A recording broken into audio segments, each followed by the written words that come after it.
Hello everybody. Today we're painting the sorceress of the Godsworn hunt. I forget her name. They all have the weird like Conan names. Let's see. This is Theddra Skull-Scryer. So I'm assuming she's the leader. She looks the most, impressive of all the bunch.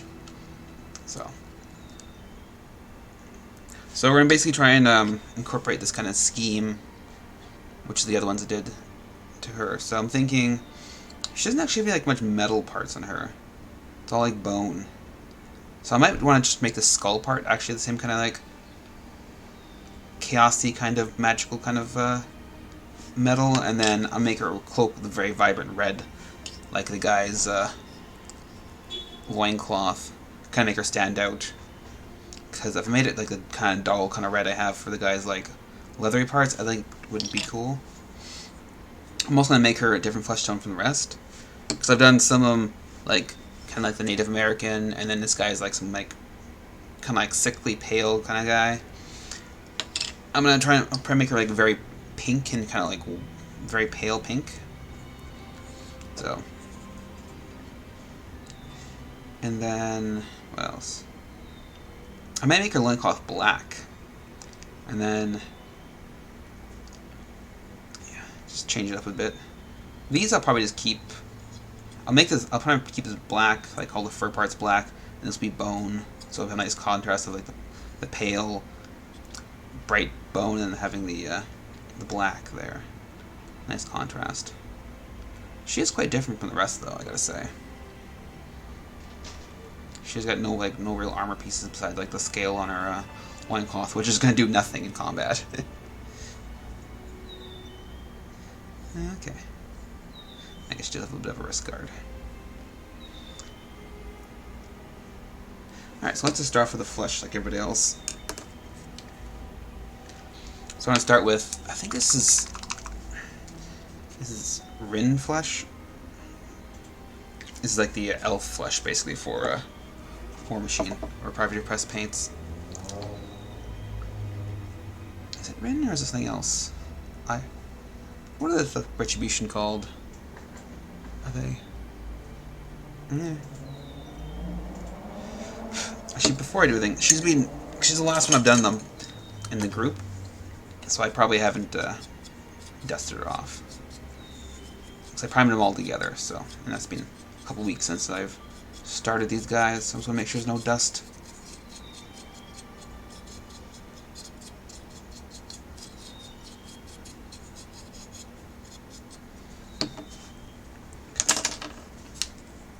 You can really ruin a model if you have like a little bit of dust in the wrong spot.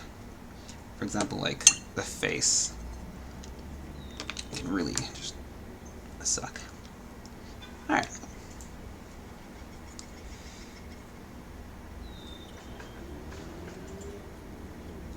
Oh, she has an eye in her.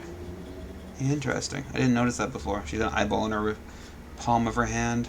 I don't think it's an eyeball. I think it's just like magic. No, it... Oh, no.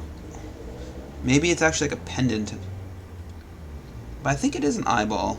It's definitely eye-shaped. It's in the stock art as painted. It's just like a magic effect. I think it might be like an amulet or something in her hand. A magical item.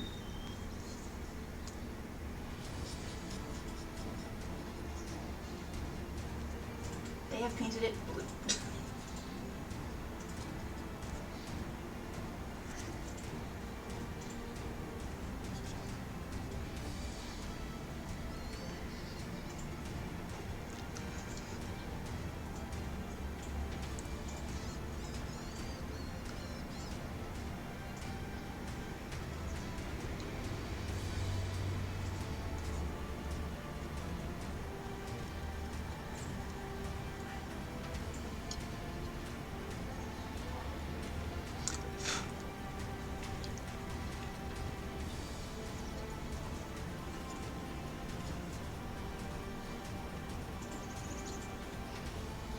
So the white primer really lends itself well to like the pale flesh, which is nice.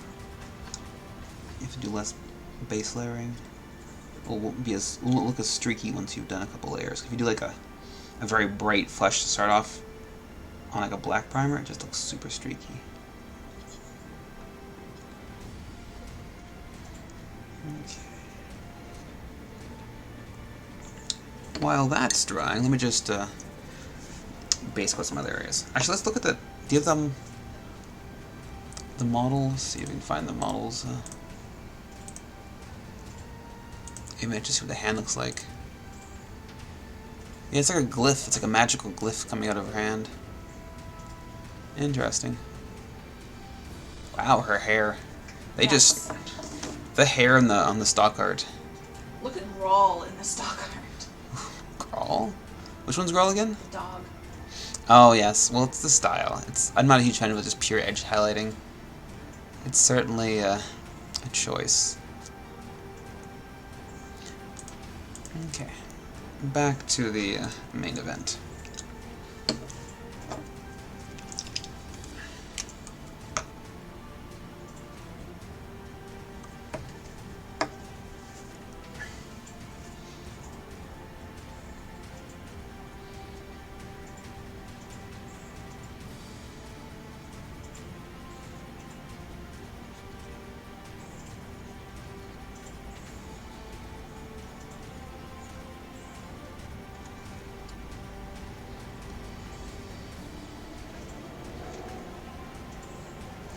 I might actually just do her loincloth.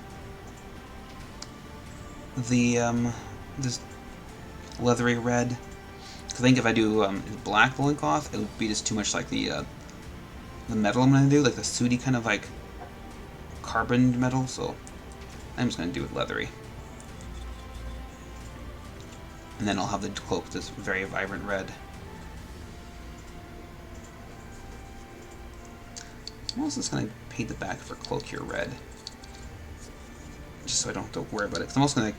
Because it's kind of like my dark tone for the vibrant red. Just like a burgundy kind of color. So I want to get that in there before I paint myself into a corner, you might say.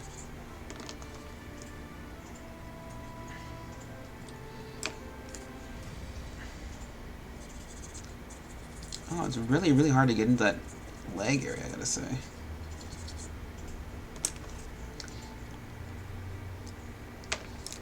Let's see now if I can get it from this angle. Oh, there we go. Good enough. Okay. I do prefer painting my models in one piece, like fully built. But sometimes it's a little difficult when you have very complex pieces like this. And it's almost impossible. But Well, because of how that model was parted, there was no way you could have painted that unbuilt. yeah. I mean, I think the better way of doing it was have her... Because actually, is her foot glued onto the log, or is the log a... The log is part of that. Ooh. Yeah. That's really unfortunate. Because, like, if it's, like, really hard to get underneath something, I might paint it off the base. But in this case, she's, like, part of the model. And it's an okay-looking base, too. It's not, like, great. It's just, like, a forest? Like a decaying, skull-ridden forest. Under Borhundia.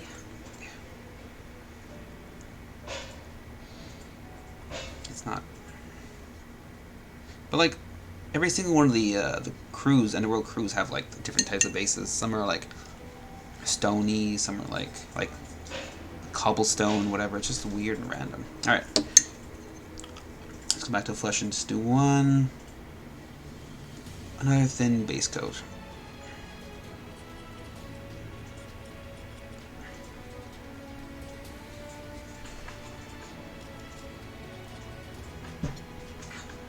You okay there, cat?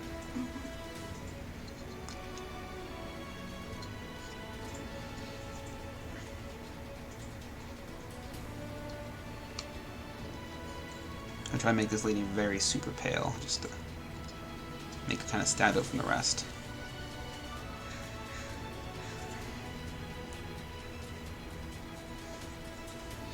Make it a very diverse looking group.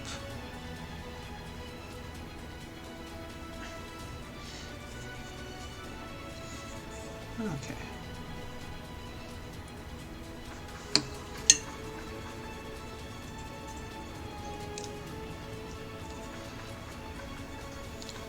So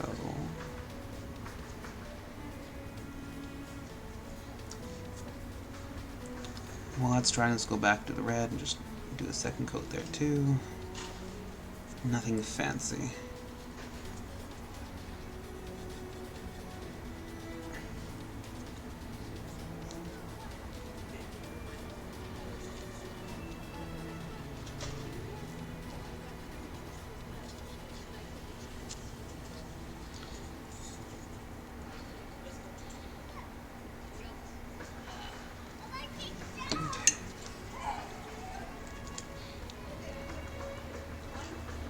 A little spot I missed here. Just needs a better coat. There we go.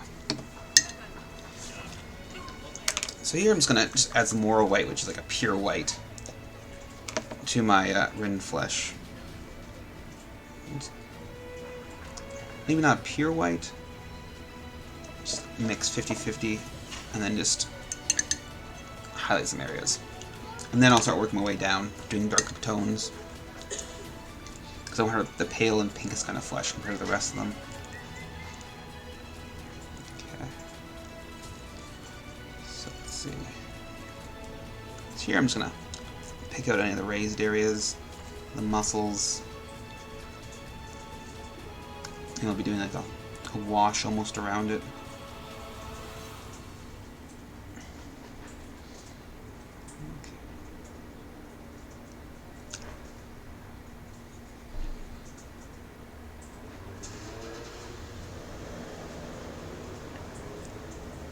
Make sure to pick out her collarbone, cleavage. I do find you shouldn't be too harsh with female anatomy. It always looks prettier when you have just a little less contrast than male, for example. Males really have the bulging kind of muscles. You want to give them some pretty harsh and dark lines because they have, you know, deeper clefts and stuff like that in their muscles and abs and stuff like that. Well, females, to make them prettier, you don't really want that. You want to show it, but don't want to, like, you know, make it the dominant feature. So it's more of a balancing act between showing it off and making her look pretty. Though, looking at her face, she's definitely not having a pretty face going on right now. She's straining a lot, you might say. Casting her spells. I think she's also chaos, so depends if you want to make her Chaos Lady pretty or not. Let's see now. I guess it's all a matter of preference. I generally don't do like young models, young females with high contrast, but like, you know, older ones, like witches and stuff like that, I definitely try and exaggerate some of the details, like the cragginess of the features and stuff like that. Makes it more interesting. Alright, so that's just a good general, like, highlight. And then we're going to go down. This is Midland Flesh, another P3 color. I'm just going to, like, do my first coat relatively thin. Make sure my other brush, this is just another, this is the size, yeah, it's a size 4. So these two size 4s, I'm just going to make sure they're both wet and get the proper consistency for my two-brush blending here. Add a little bit of saliva, and then I'm just going to see if it's going to work. This is basically like a very fast, very thin coat, just to darken it. But this isn't very precise right here. I'm just trying to add some depth, and then I'll go back in and pick out some of the more muscly areas and add some more definition. And then, since she's so pale, I'm also going to go back and add some, like, little tinges of red. Like her nose, or elbows, or knuckles. Just little things that give her life. Make her a little more lively. But this is also not my darkest color. I'm going to go back with, I think it's Calcite Flesh. And it's going to go into the more deepest areas. Okay.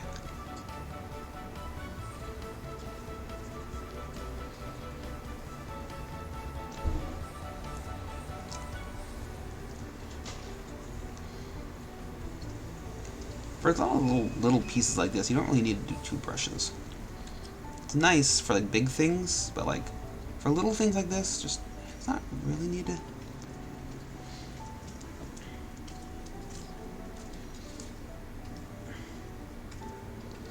Little part I forgot to paint right there. That's fine. It's also in her recessed areas in her armpit, so it'll be darker anyway. I might actually want to give her like a little bit of like, you know, like males have like stubble, so they have like a gray, like what I have in my face. I might do a little bit like that on her scalp, because like she probably obviously shaved the side of her head. So, and with such a fair skin like that, it's definitely very pronounced. Any kind of stubble. Actually, it also depends on the hair tone. So if it's like I'm doing a black hair, the stubble will be very pronounced. If she's blonde, maybe not so much. I'm not 100% what kind of hair I want to do her, either. Can make her, like, a redhead. No, it'll be too much, because she'll have redding here, and also this vibrant red cloak. Blonde. No, it'd be... I don't like that for such a pale skin tone. Black hair? Yeah, black hair's not bad. I don't understand it. Yeah. Though I am doing, like, this part black, but I guess it's not going to really overlap, so it's fine. I could also make it a very deep, dark brown. Like a blackish brown. Might be cool.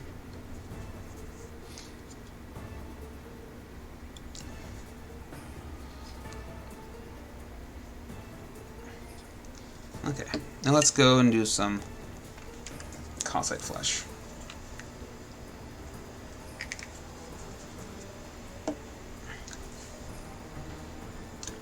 This is like a very much a tan color, so I'm just gonna do this for just a very, very small amounts. And only for the most recessed hidden areas.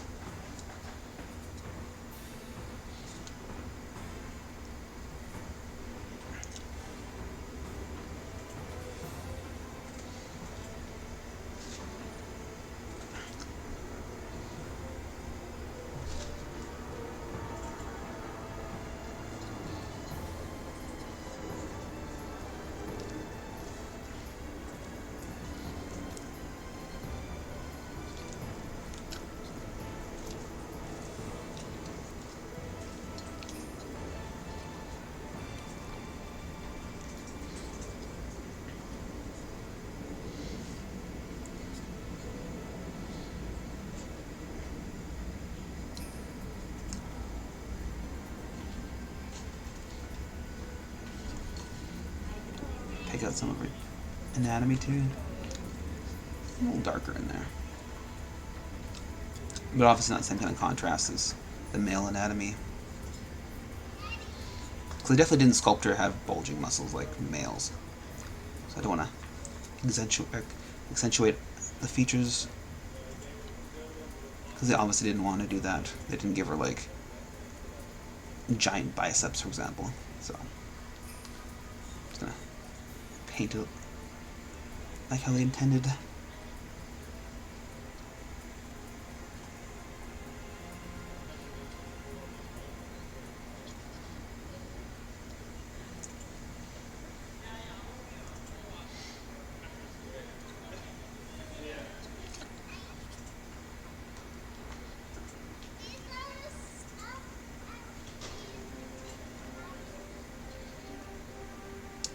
So once I'm done with this, I'm gonna go back with the lighter color, the ridden flesh, and then I'm gonna do a bit of wash over it, just to add some deeper areas, just a little bit. It'll help with like the things in like the hands, like the creases in the hands and stuff like that. The wash. Okay. And also a little bit of details in the face too, like her ears and stuff like that. Though her ear is very unfortunately placed. It's just like her ears got like a, it's kind of hidden, but it's also very flat and kind of muddy. So just the way it was cast, they couldn't really do a good cast on the ear. Okay, so I'm gonna go back and just reclaim a few areas with my lighter tone, which is the written flesh.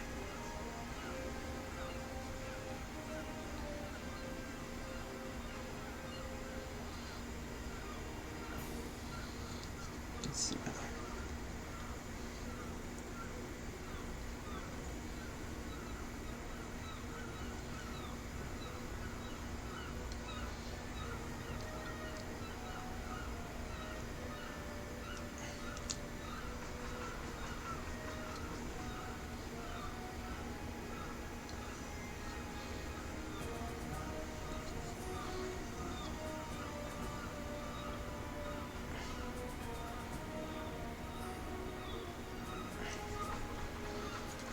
But before I do the wash, I'm gonna go and just add some like red spots, just like the areas like her knuckles and stuff like that, her knees, her nose.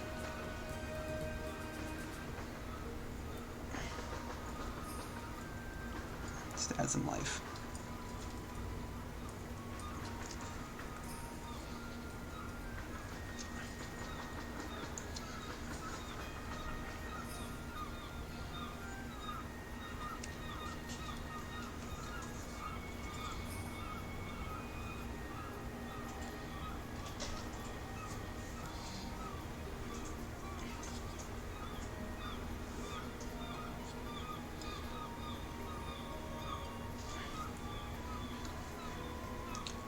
Reclaiming some of these areas where it should have a little lighter, just help pick out some of the anatomy.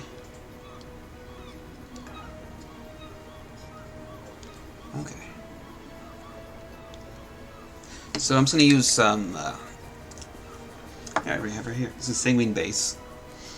It's kind of like a burgundy, purpley kind of tone. It's very nice for like doing like the thin skinned areas like kneecaps and stuff. Just gotta make sure you're doing a very thin coat, because it's very dark. Let's see.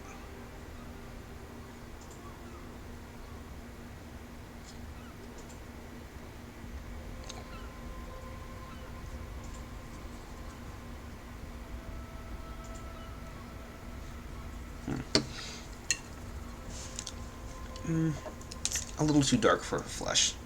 It works good for like a little darker skin tone, so I'm going to add a bit more red to it. So let's try some Scorn Red base. Let's just lighten it up.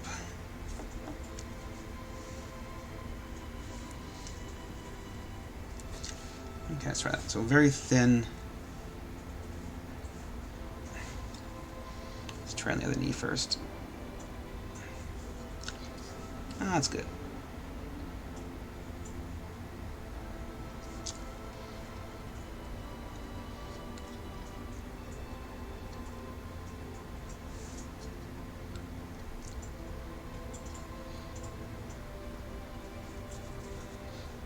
And then let's do her nose. The trick is not let this part pool, just let it, just want nose a bit red. I'm just going to do under her eyes too.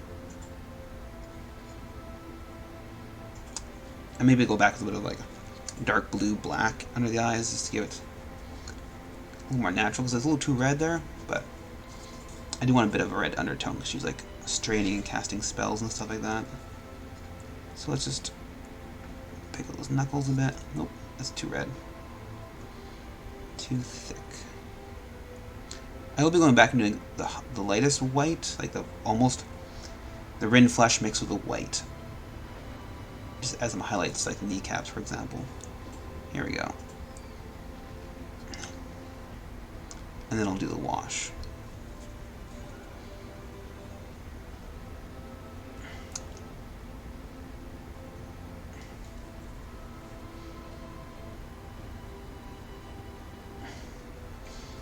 So knees, or sorry, not knees, the other knee, the elbow.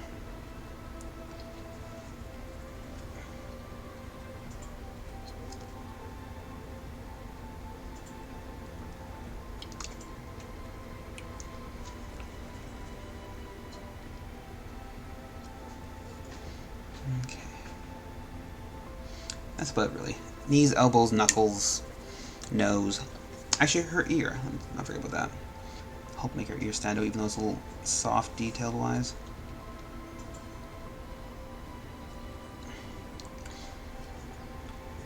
Okay.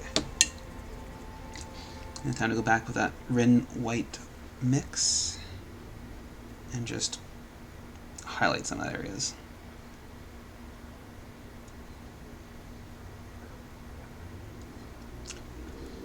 And maybe blend it back if you didn't do a good job blending the red in. Like I did right there. I always like to add a little bit of striation to it.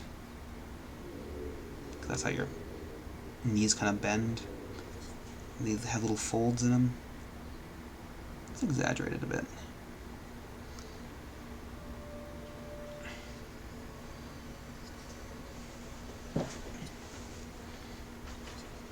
And then pick out the knuckles.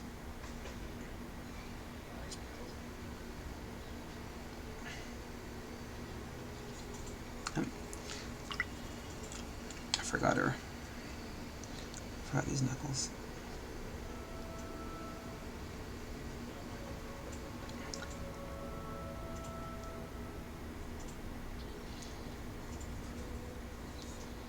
Same with the elbow too. I like to get a little bit of striations. Okay, this should be dry here. Just pick them out. And I'll smell the details too, just a little bit.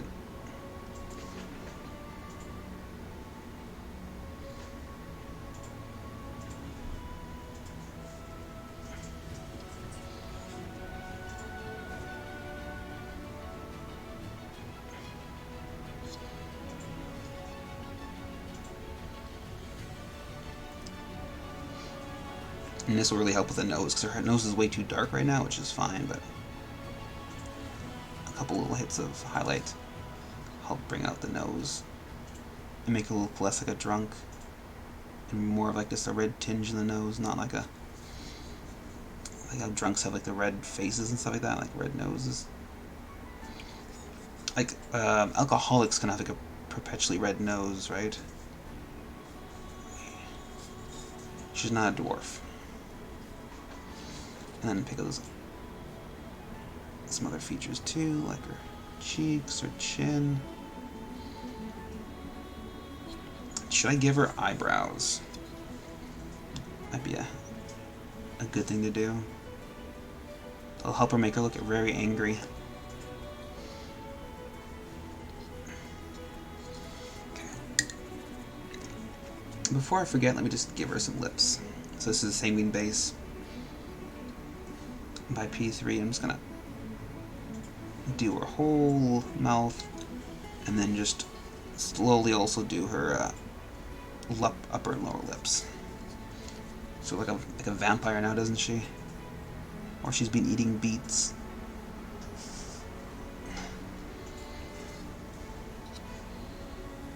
Like those photos of pets eating raspberries. Yeah, the rabbit eating a strawberry.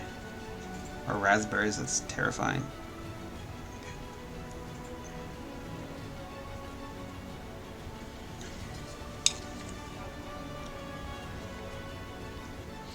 Yeah, definitely gave her a bit of a sloppy side part right there. A little bit overpaint.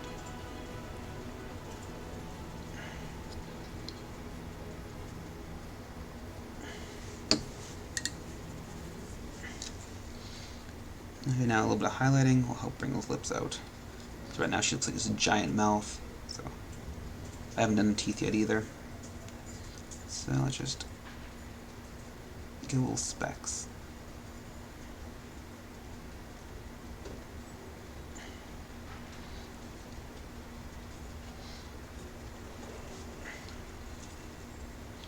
And maybe a little one on the top of the mouth.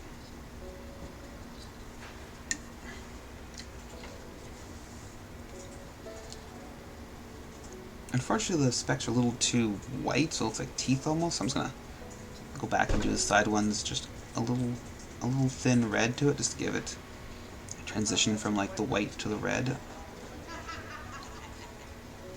So now.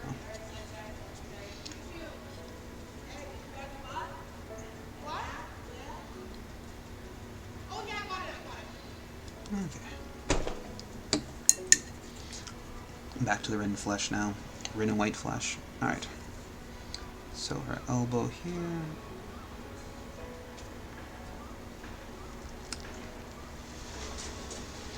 And then her knuckles back here.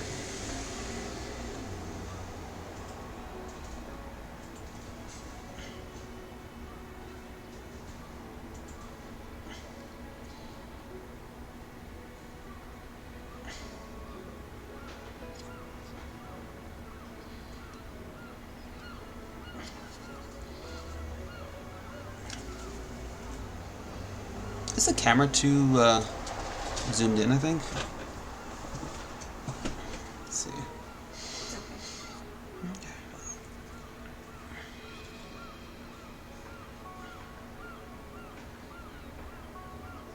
Kind of accentuate this a little bit more of her muscles. Excuse me. I think it's a little too soft, so I'm just gonna give it a bit more contrast. Just make things a little more interesting.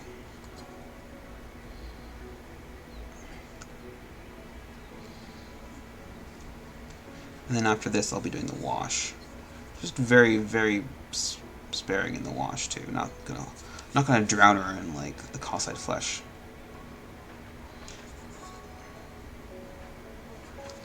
Let's see now.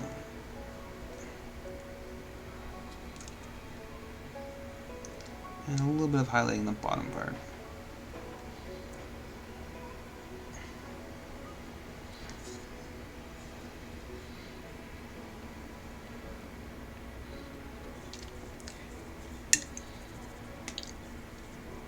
And I gotta maybe just do a bit more shading, proper shading on her face.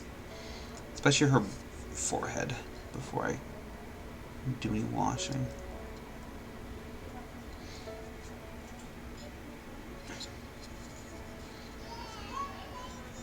She definitely has a noticeable crease in her middle of her forehead.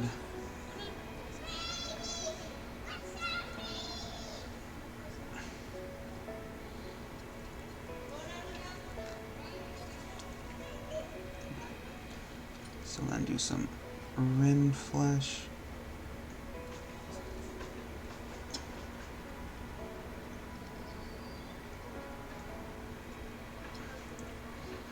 And then the red and white mixture just on the upper part of her brow.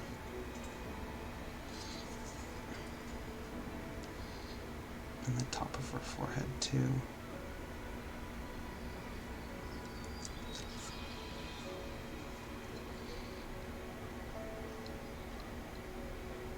I gotta fix her lips too. Let's see. One part where I think it's midland flesh I want to use. There we go. She looks less like a beet eater now. Okay. So I'm gonna maybe give her a bit more of an exaggerated chin, just to make it a little lighter.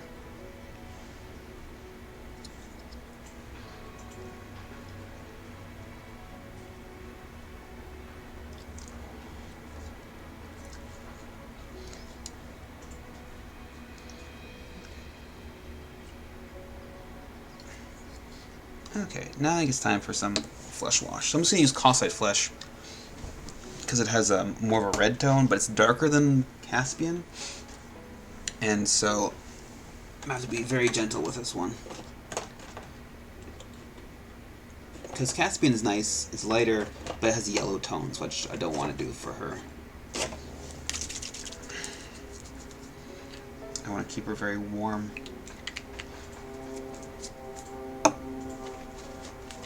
Like an Irish kind of descendancy. Let's see. So let's add a bit of mixing medium to it just to thicken it up. So I can be a bit more, use a bit more of it. Spread it out a bit more. Okay. So, but for this part I'm just going to do some straight Cossite flesh wash. Just in the parts that are like hitting like other materials.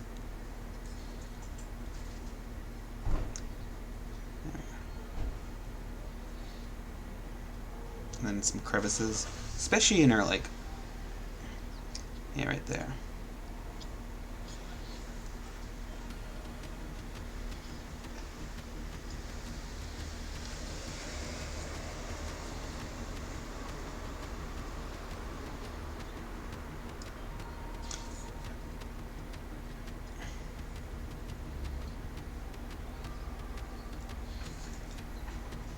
And then just a little bit where crevices are, so. And also in like the deeper cracks. There we go. I'm just going to use the thinned out mixing medium Cossite for that part. Where I want more of a gradual deepening, not like a, where, because this kind of pools pretty harshly. You can see right there, pooled quite harshly, so I want to have it give it more of a gradient.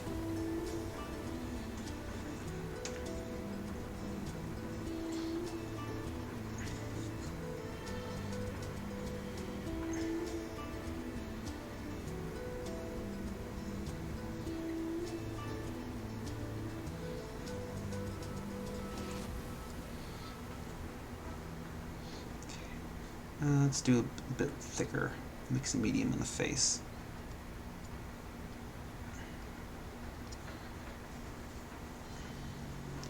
And then on her chest region.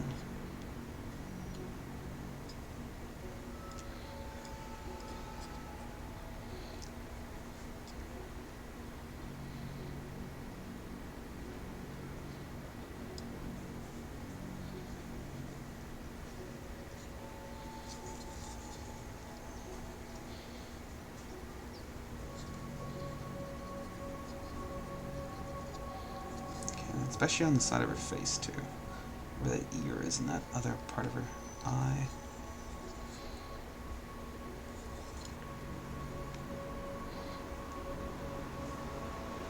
I will have to go back and reclaim some areas, but that's been a little while after it dries. Mixing medium does, like, slow it down quite a bit, so. Normally washes dry pretty slow, and mixing medium will slow it down even more. Okay.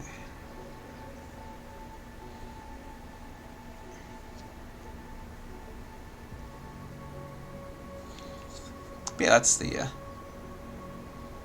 that's the this flush for now.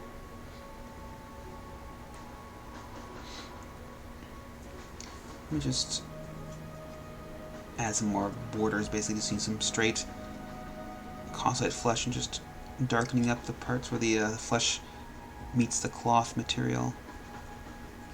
And there we go. Yeah, this arm needs a bit more touching up, and then maybe a little more highlighting on this leg, especially in the lower part. And the face will need a little bit of touching up. But it really needs touching up on her faces, her teeth, and her eyes. But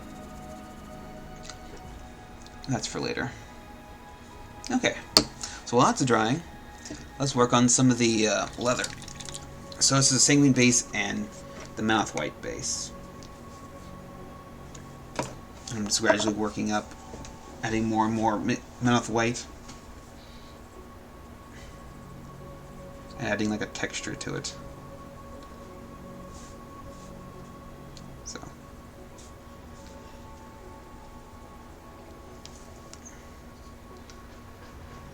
as well as adding like folds and basically playing with the how the material is working. So like here on the leg, on the foot, sorry, I'm doing a lot of striations across the foot. Okay, this needs to be a little lighter. That's how the boot fold, basically, right? There we go. And since I'm adding a white to a very, not very saturated material, or paint, it's going to give it a very chalky look, which is kind of what I want for a leather. Here I'm just going to add all the scritches and battle damage to it. I will go back and add a little more saturation once I've done all the highlighting, but that's more to taste. You don't have to. Okay.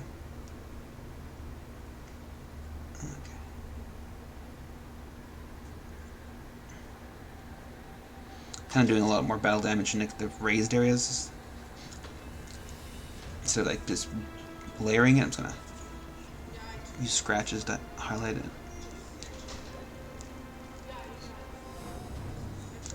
Okay.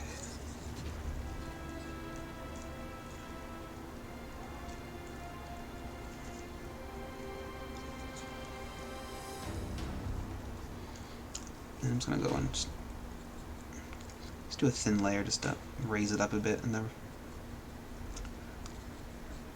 areas that need it.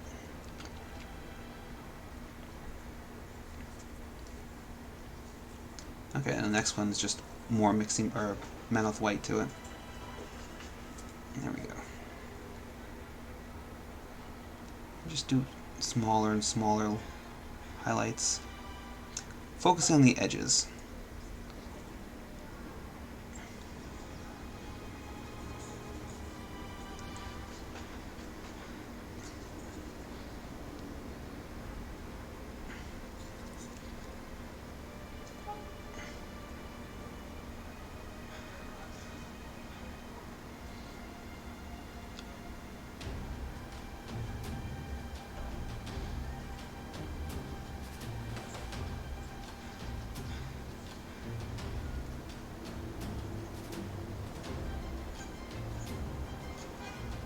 Okay. And for the last layer, just basically almost pure Mammoth white. A little bit of the sanguine base mixed in. And you're just doing this very sparingly.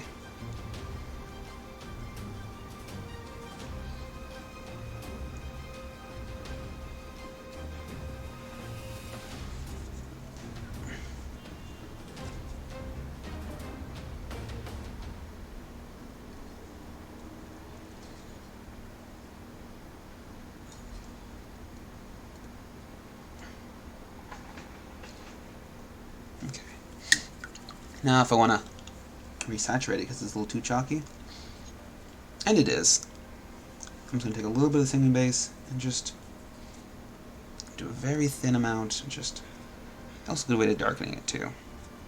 Just got to make sure it's dry. Gonna resaturate some of these areas. It's darkening it a bit, but it's also adding some of the sanguine base burgundy back into there. There we go. And then I'll go back and add a black wash once it's all dried. So it's there we go. The trick is to retain some of your texture, right? There we go.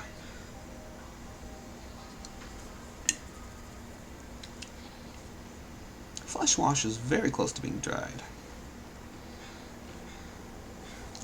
So let's do a little bit of her face. Just go back and add another few hits of that Rindflesh and white, especially on like the most raised areas. Bridge of her nose. That's a little too bright on her nose. Do some midland flesh instead.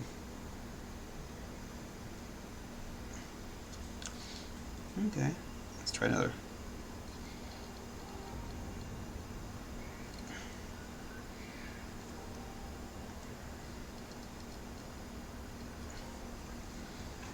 A little better. Okay, back to the Rin flesh. Let's do her forehead.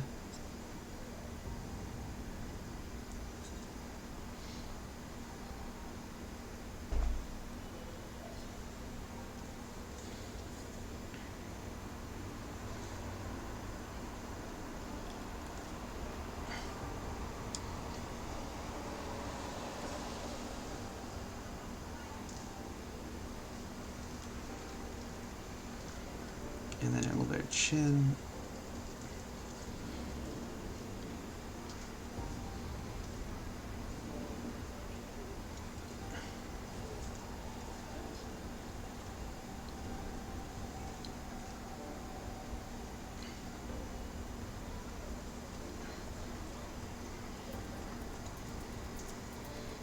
Okay. Let's do a bit of a black wash now on the boots and maybe a little around her eyes too. Okay, so this is just an armor wash from P3. Also be thinning it out too with the mixing medium. So I want more of a gradient wash or when it dries instead of like a very harsh. So it basically just thickens it up.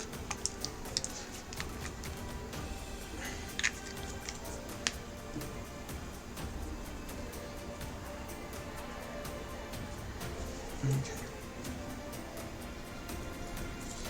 And then I kind of just glob it on, and then I'll just remove a little bit if it's get pools in places I don't want it to be, like the top areas. Leave it in the creases, but not in the raised areas.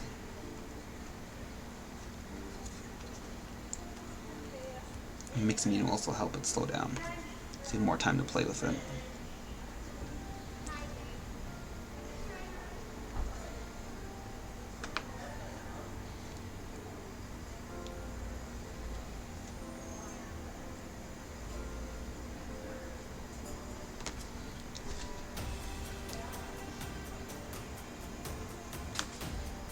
Now, for the eyes, I'm going to use a smaller brush because the number 4 brush is a little too fat.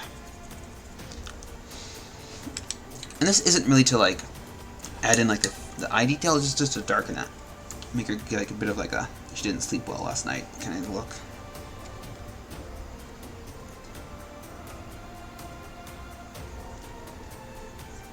Also maybe good for like a little bit like dark makeup, whatever. Darken the whole region in general.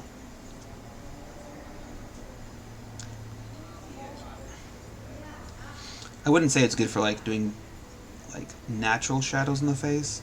This is more of like a makeup kind of like look.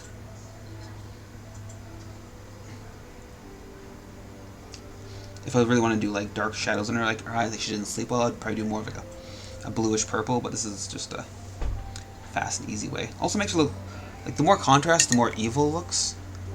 So she's kind of like, well, she's a chaos worshipper, right? So how more evil can you get? I might just try a little bit underneath her nose, just a tiny bit.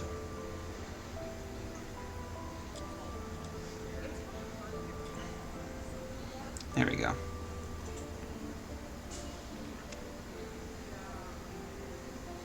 Okay. And look at the model and how do they do her lips? Okay, she's actually just grinning. Her teeth are very much out, not just like a black blob where she's like screaming. She's got like, she's baring her teeth basically. Interesting. Okay.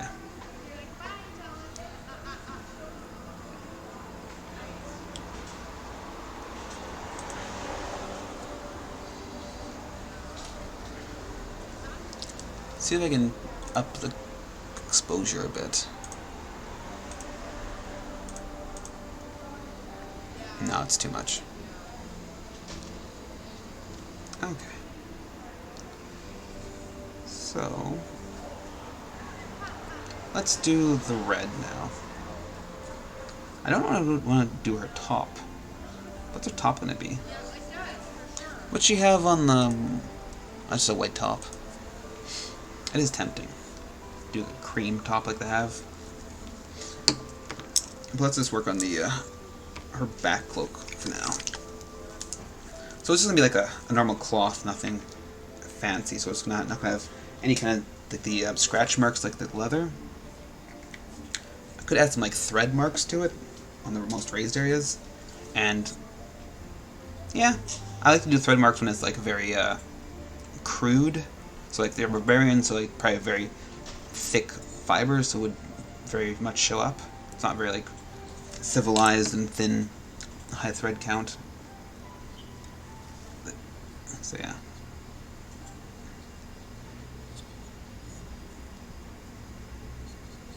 Plus she's got like rips in it, so lots of battle damage you could do. You can also do like dirt and stuff like that. I'm not going to do dirt, but you could add dirt to stuff like this.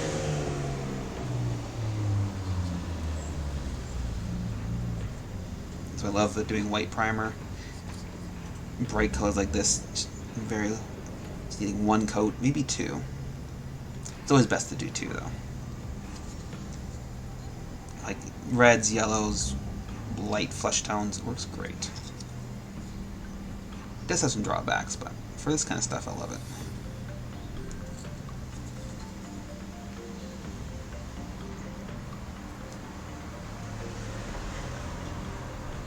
This is kind of why I did the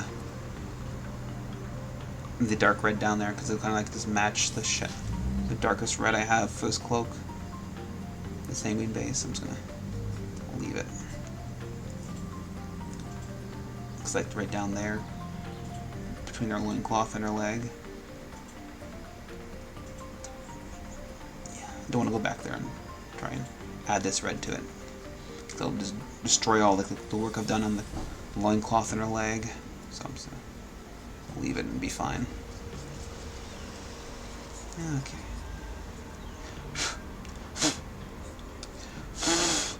Just like to blow the paint out of the little holes she has in her. Because if it dries, it might dry and fill the hole, which would be bad. There we go.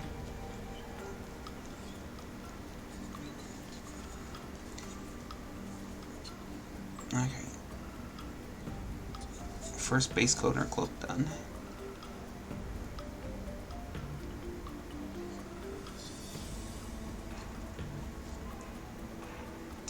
Now let's do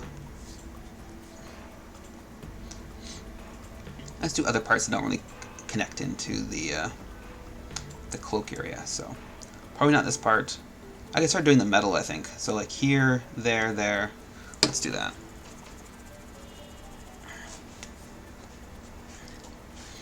And that's just gonna be starting off the black. This is Thamar black, also by B3.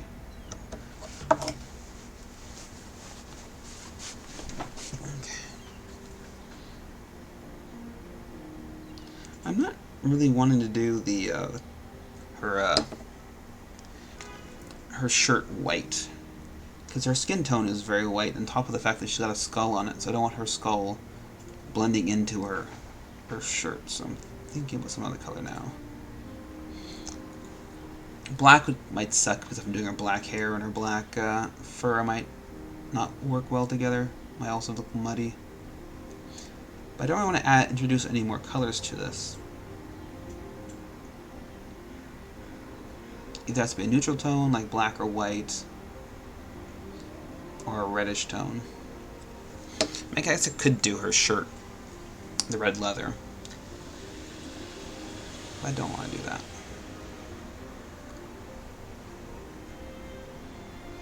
But I might have to.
Oh yeah, I forgot about her weird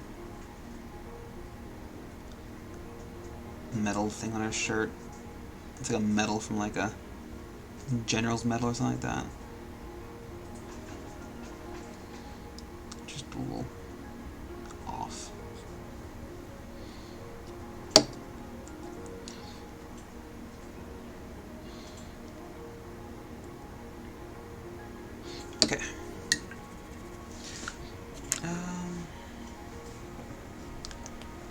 chap first. And some water.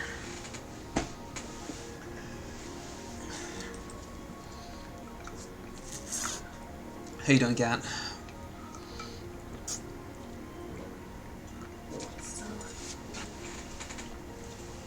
Still going?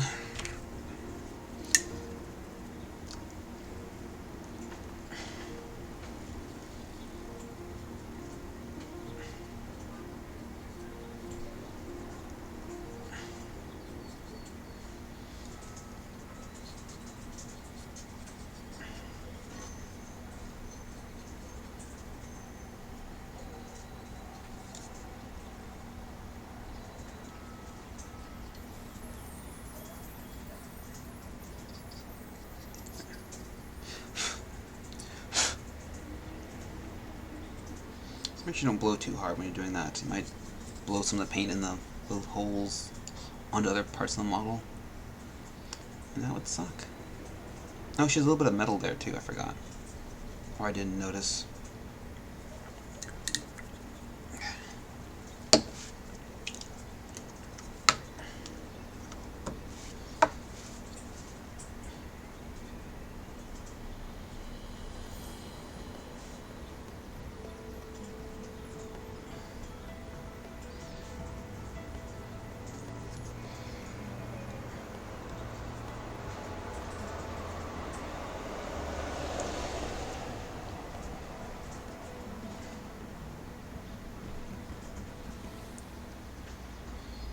Okay, let's do some metal parts now.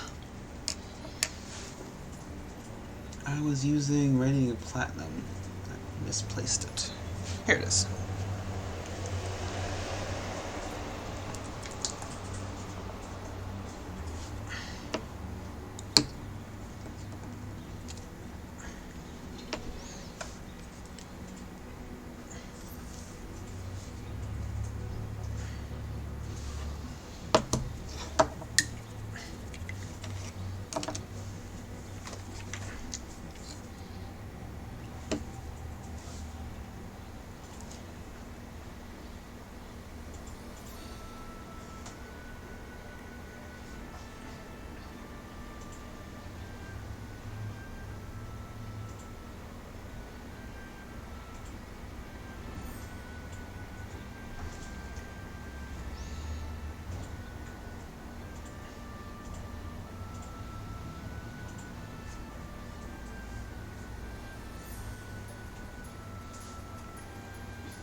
Looks a bit like metallic feathers almost.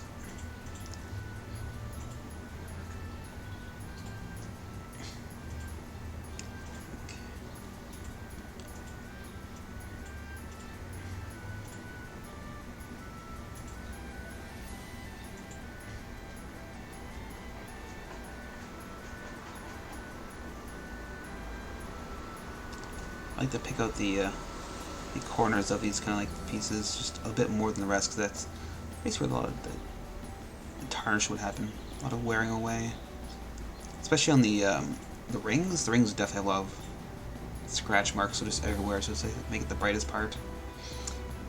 If I'm doing like a sooty kind of metal.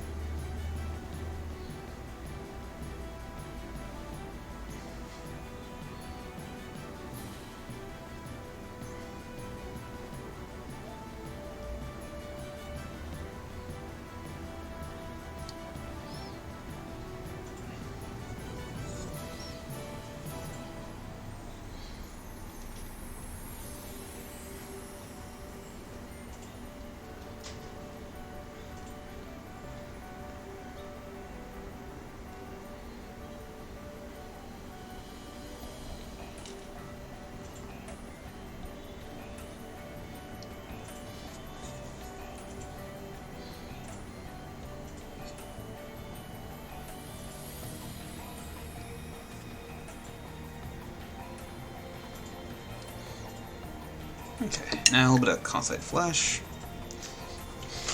just to represent like the what do you call it again? Dirt, rust, whatever.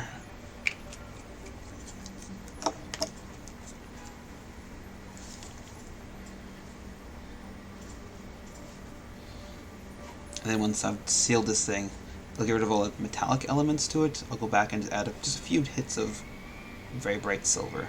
Just like edges and stuff like that.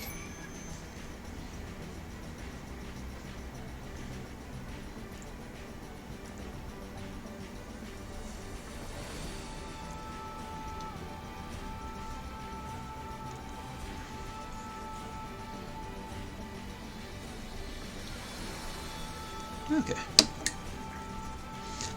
Now it's time for the main event, which is the cloak.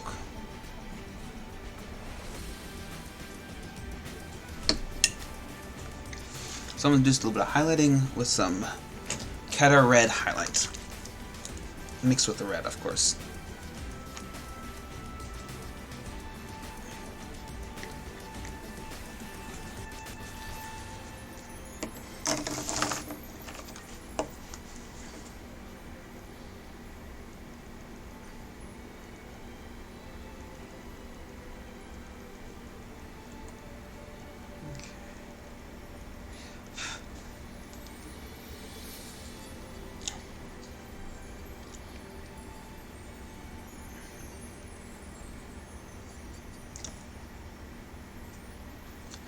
Should probably use a second brush for this part, but a little late now. Gotta commit. Live dangerously. Yeah, well, some people like to.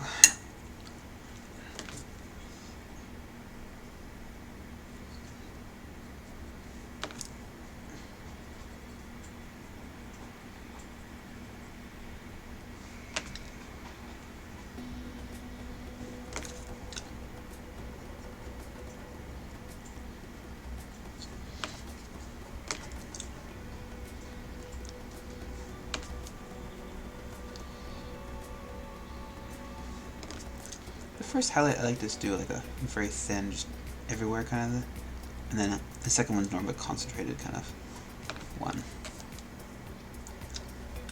Just more reclaiming areas, darkening or lightening up the areas.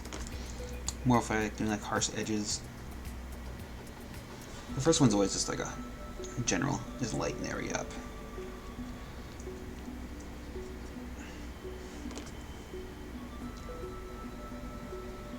How's the camera look at from here? I think it's fine. Well, is it too far away? Is it? It doesn't look great from here. I think you could brighten it maybe a little, but... How's this look?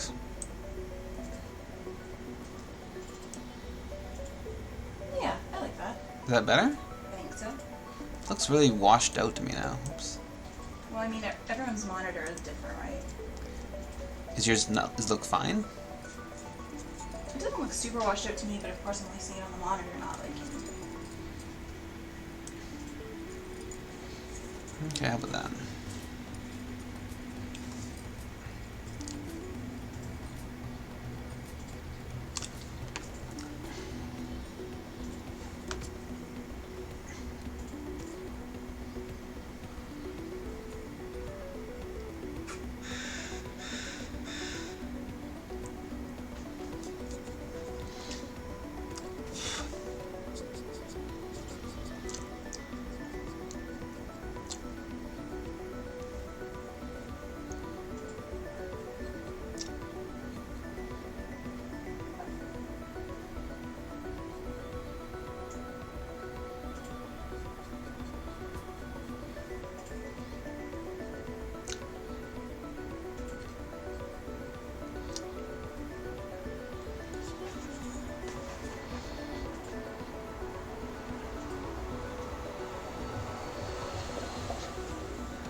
I get a bit of a better blend right here.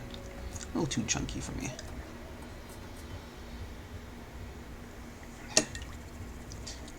Next one's just gonna be a straight Theddra red highlight. This is more just like an edge highlighting, really.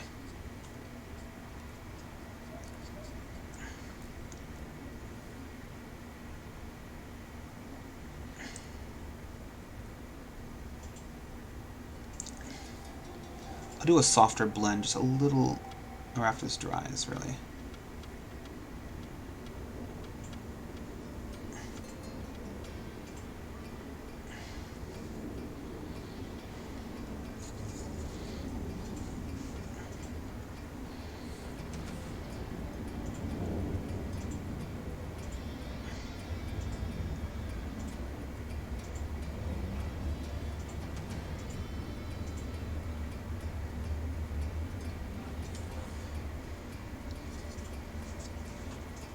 Okay, the back should be dry now. I'm just gonna try and blend it in.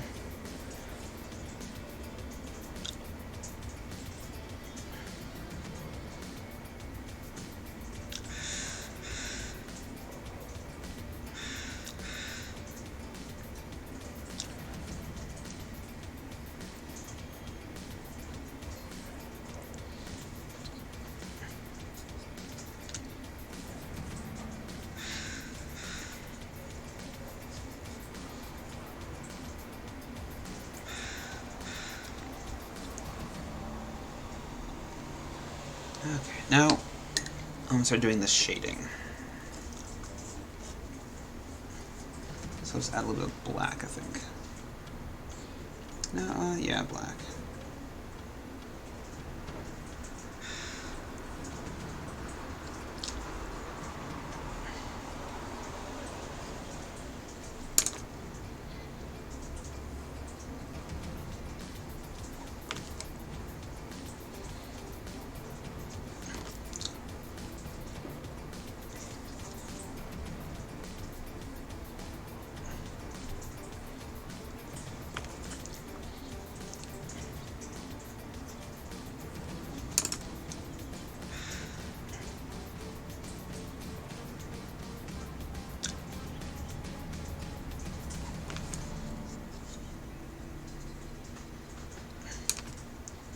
Oops.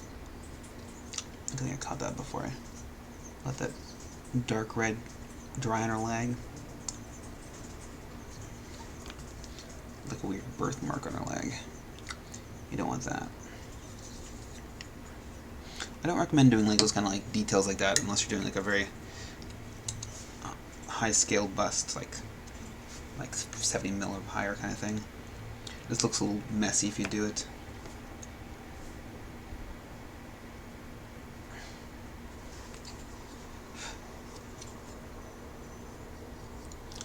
It's a little too dark.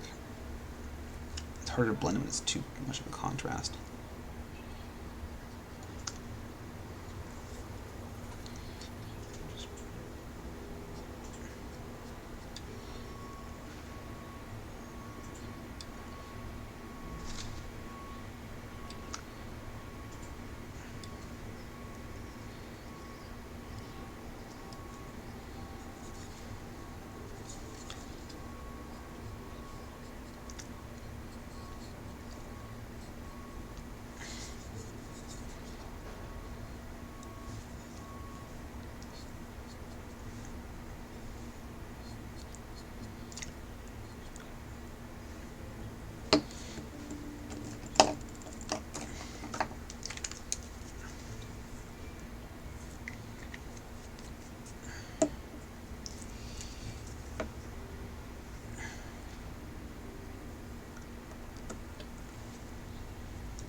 Kind of important to make sure you get a nice good smooth blend in this. It's such a very bright and predominant feature on this model, so I'm going to spend a bit of extra time on this.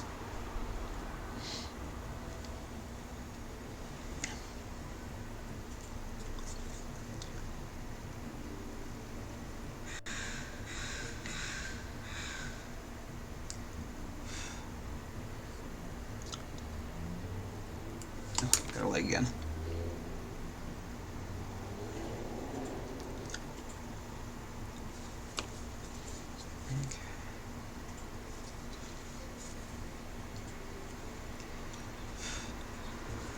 trick is to wait for it to dry. If you get too hasty, it can lead to some terrible problems.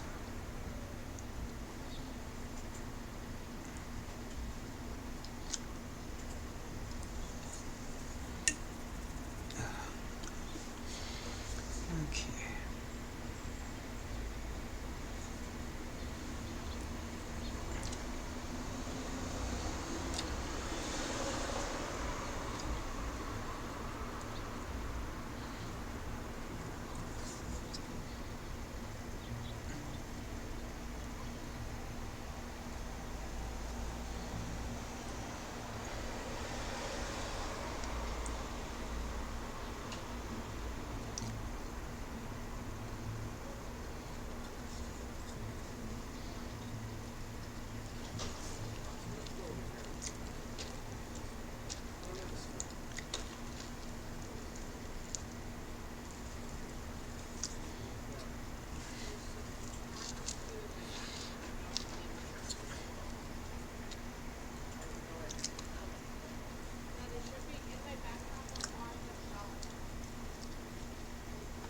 Oh, dried chunk of paint.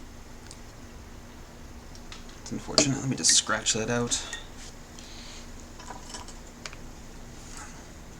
I think that's dried paint from the bottle or just from a brush. Yeah. And it's gone.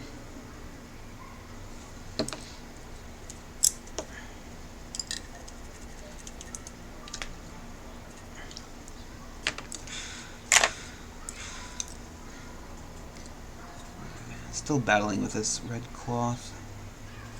Let's just add a bit more red to it. So it's a lighter tone.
Okay.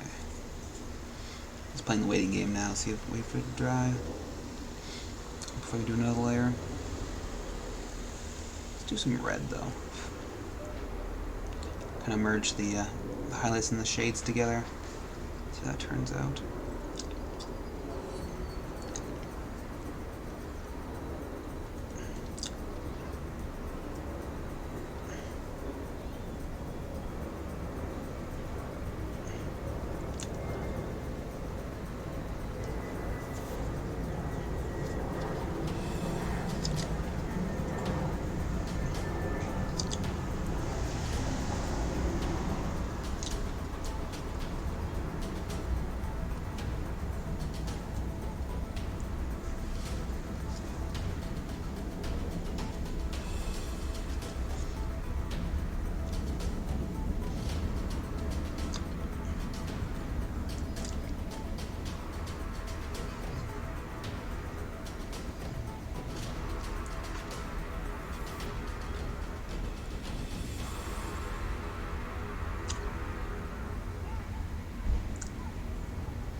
dark spot. Got a very harsh edge in there. A couple layers to get rid of that stupid edge.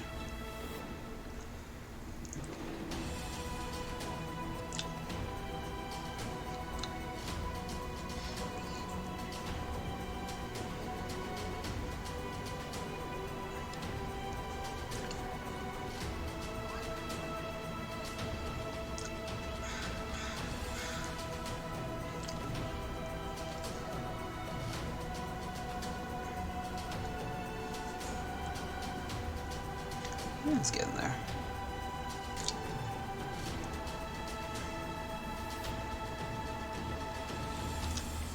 Gradually getting a little more smoother, these blends.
A little bit of wet blending now, just to try and get it nice and smooth.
It's getting there.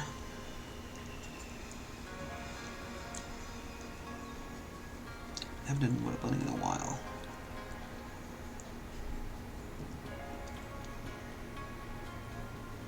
Seem to be doing the job though, which is nice.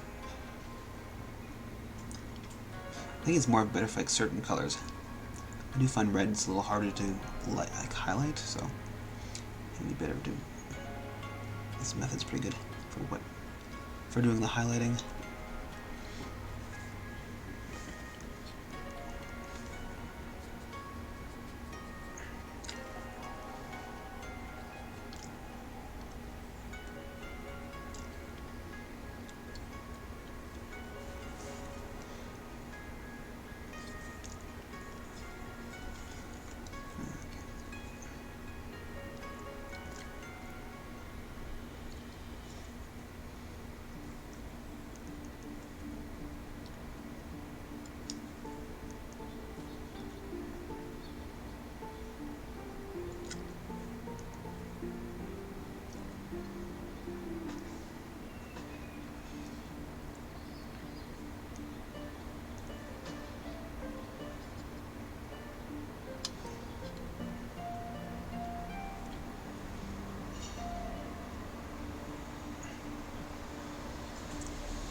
fly. Little fly.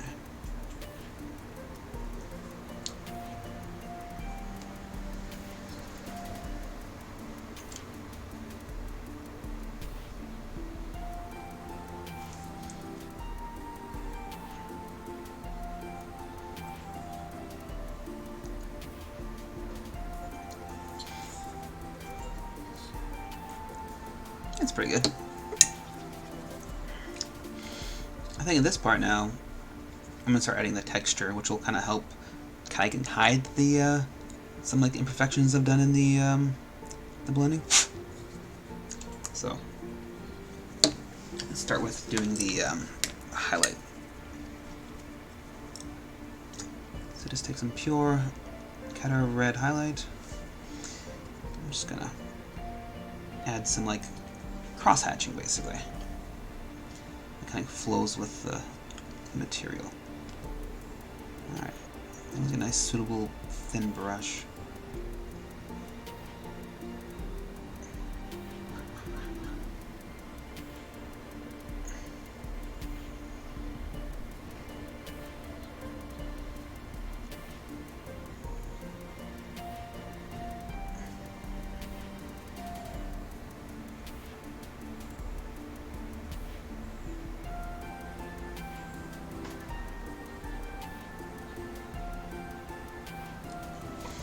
And just a little bit like this direction.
I don't know how noticeable that is to see on the camera, but you see the thread detail.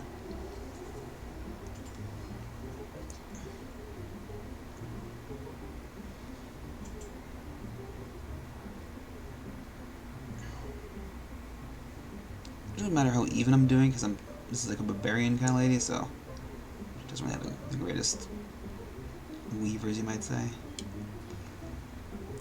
Makes it a little more interesting. You have like a little bit uneven. Okay.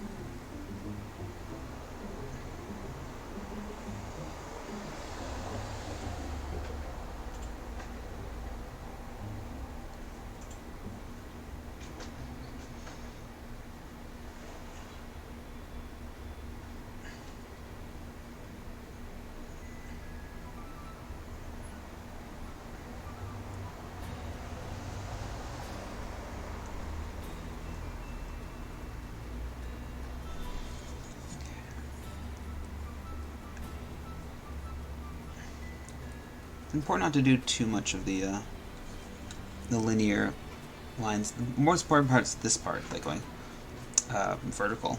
Horizontal ones, not so much. You don't overdo those ones. Okay. Let's add a little yellow to this, just for a light. The light is kind of high, cross hatching, kind of thread look. Okay, let's try that. This is some sulfuric yellow mixed in there to see. Just want to do very little. I think it's good, just needs to be a little watered down. And there we go.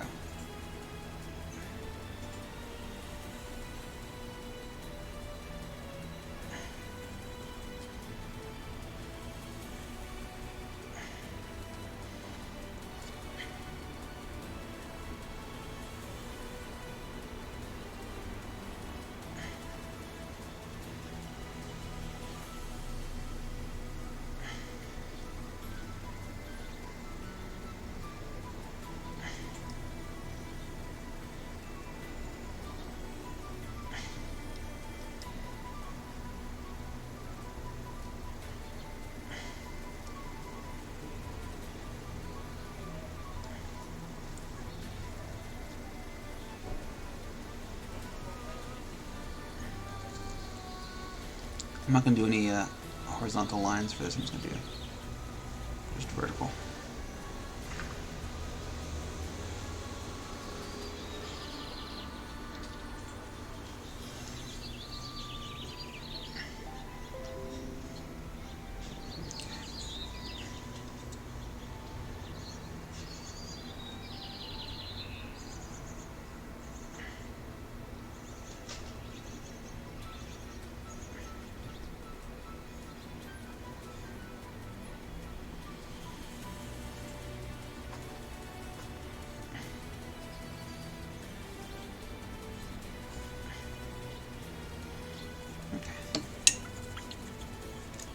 And now I'm actually doing a little bit of red now.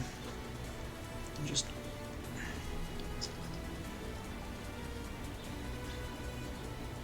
a little bit.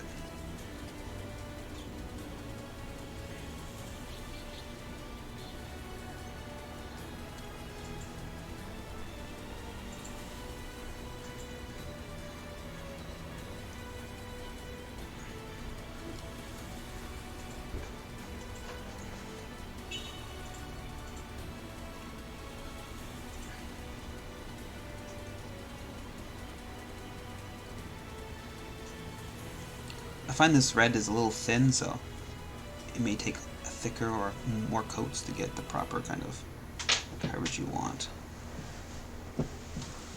Though thinner is better because I find you can get a finer detail with a thinner coat. It doesn't work for all paints.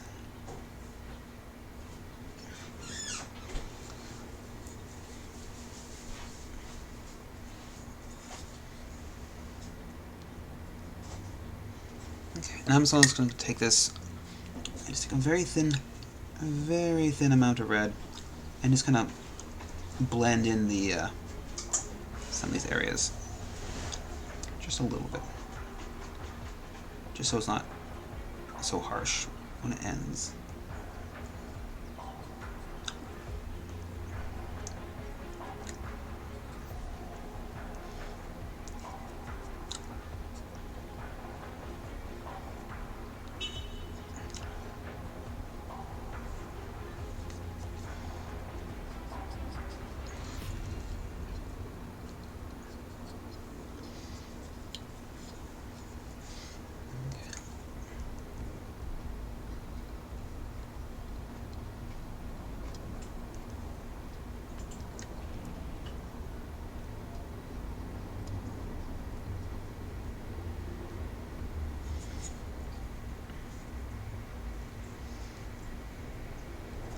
I'm adding a little more red here because this is not as harsh of a edge as this part. So I want this a little brighter than that part. So I'm just going to deepen with the red. Also maybe add some more texture here.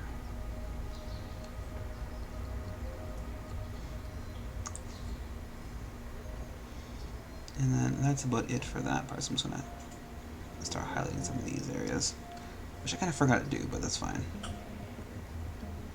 These are also good spots to put in the thread detail as well. So let's do the Cata Red highlight mixture with the Cata Red base. Just do a little bit.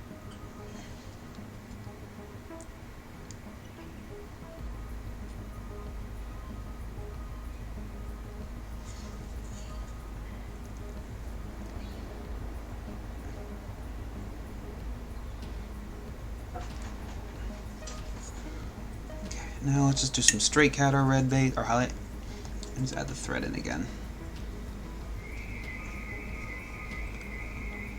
So go in this direction.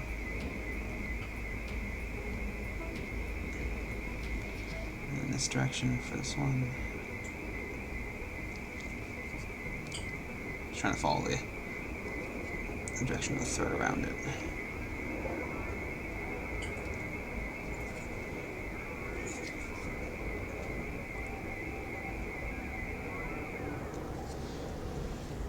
And now let's do a little bit of this there, not too much, because this should be shadowed, but I'm just not highlighted anyway, just to make it look more interesting. It shouldn't really have this kind of highlighting, but I mean, it'll make it look better anyway, so I'm not too worried. Okay, and now just a little bit of this. This is the Cata Red highlight with some sulfuric yellow, just a little bit on the ones that need it. Not the ones that are too deep in the recesses, like that one. More exposed ones I'm just going to do.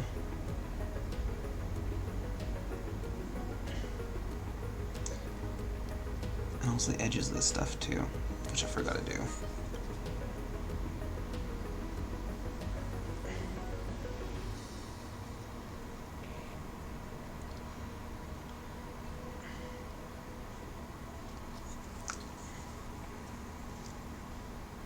Okay.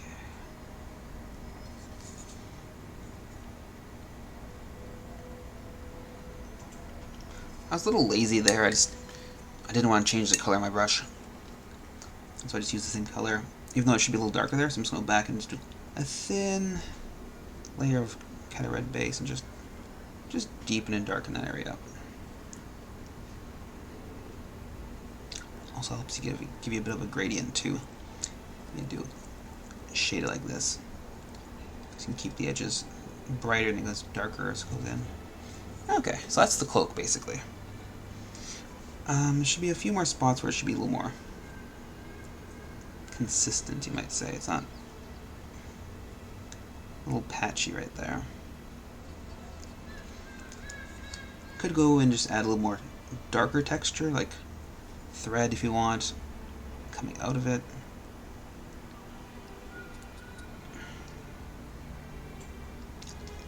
It's a little too thin for, because this direction is better. Because when you go like this, the place where your brush is like moving off, it kind of leaves a bit of a pool of paint, and so it kind of makes that area dark, which is not what you want. You want it thin. So like the first part, the paint gets pushed away from it. So yeah, it looks better. Unfortunately, it's just harsh. It's just really hard to get in there. So I'm doing it like this. It kind of means the end of the stroke is going to have might have a pool of paint. So I want it to taper off, not have a harsh ending. So might suck. So I'll have to go back and just add some more red to it and just thin it out a bit.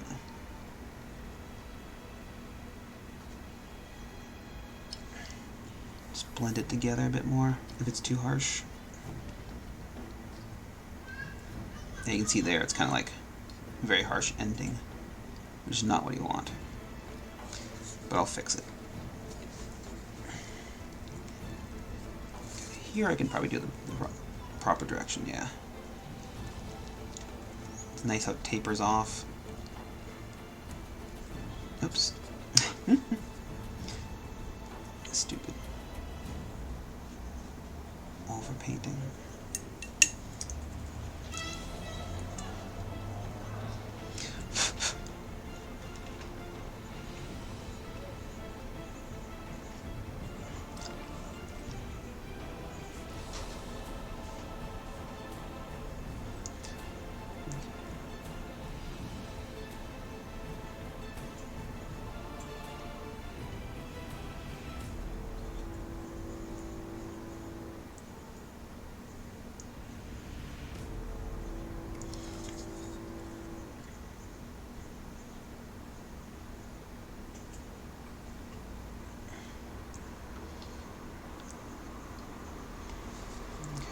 last spot, I think, is right here.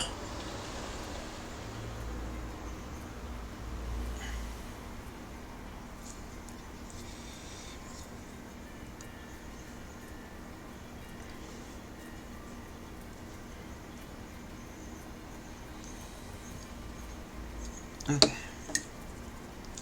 Now go back and just add a little bit of that Keter red base, just thin amount, and kind of just lay it over top of that. Just like I did with the highlights. You know, kind of tone down the edges.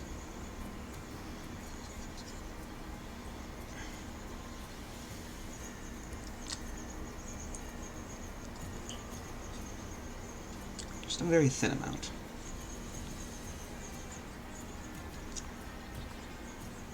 Though this trick does work better on like lighter colors, because if you're adding a dark color, it kind of like stains it easier. Though when you're adding a light color to a darker color, it doesn't do it as easy. So you have to maybe do a bit more.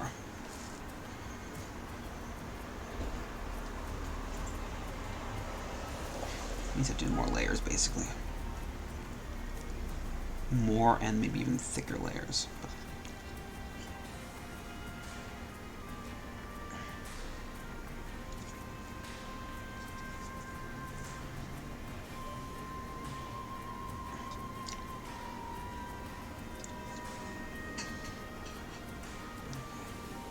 Layer number 2.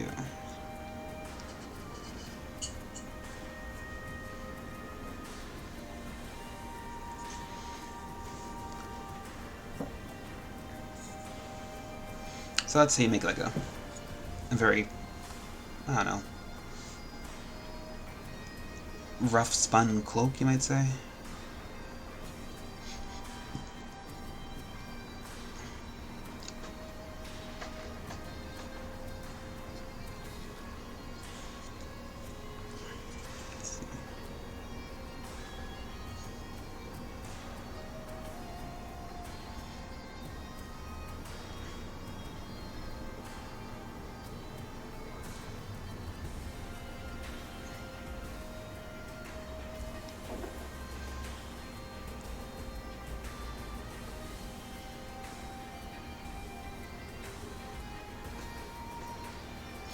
But I think the very most important part of this kind of stuff is doing the first initial shading without doing the texture.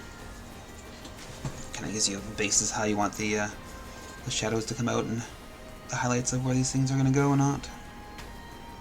So I went way too far with these two strokes right here, unfortunately.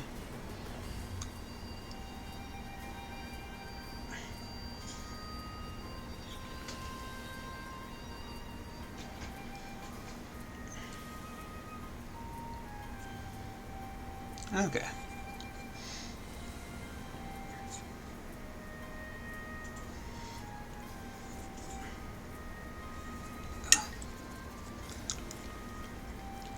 And then I'm out of room on palette. Let's just work on the fun little bit, making the because I did the weapons on the other guys like this. Kind of, so I'm going to do the turquoise and black and white. It's turquoise ink with just black and white paint. I'll make it cool, kind of like a chaotic kind of like obsidian. These guys' axe and stuff like that. Still making kind of like rough and barbaric. Nothing too smooth. Nothing too delicate. Okay, so all I need is black. This is Theddra black, and then Moral white, and then turquoise ink. So I'm going to do her staff. What else did I say for her? You remember, Kat? Like what parts did I want to do for the chaotic parts? Did I want to do her back spikes, or do I make that bone? Problem is,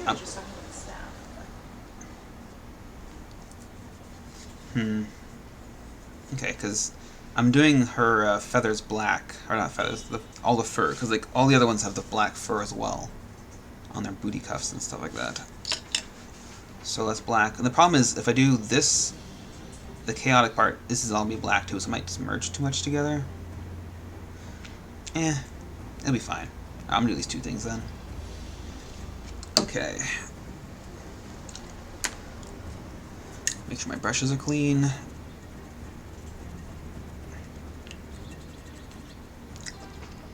So got too much of a red tip on it. Could use some soap on that one. Alright, so I'm going to do a base coat of my white. And I'm going to start shading with black afterwards. I don't like painting directly on a primer, so I like to have a base coat first. Even if it's the same color, so if I prime it white, I will still do a base coat white if I want to leave it white.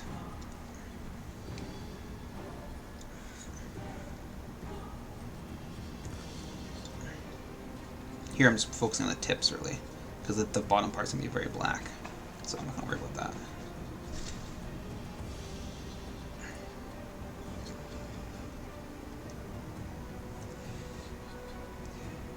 So, how I made the chaos kind of weapons is I kind of do like a non-metallic kind of look, and then I added the ink. So basically, it's any kind of how you do non-metallic, like how the light plays on the way you're shading it, and then you add ink over top of it. Very thin layers of ink, and maybe make it a bit brighter than we normally do because the ink will darken it. So.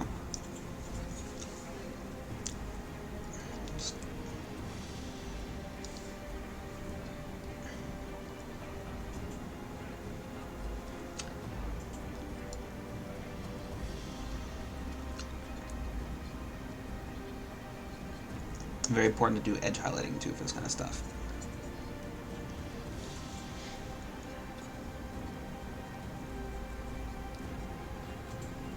Also add a bunch of like scratches and deeper wounds and stuff like that to this kind of material. Especially if it's like a very boring kind of shape like this. It's very uniform. It's not like the skull, which has a lot more going to for it. And these pieces definitely need a bit more added details, you might say. I have to add myself.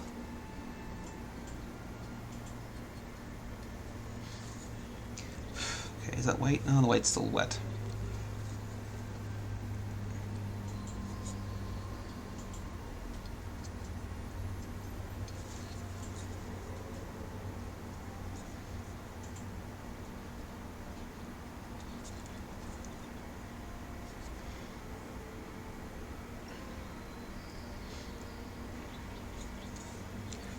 While that skull is drying, I just block out some other parts.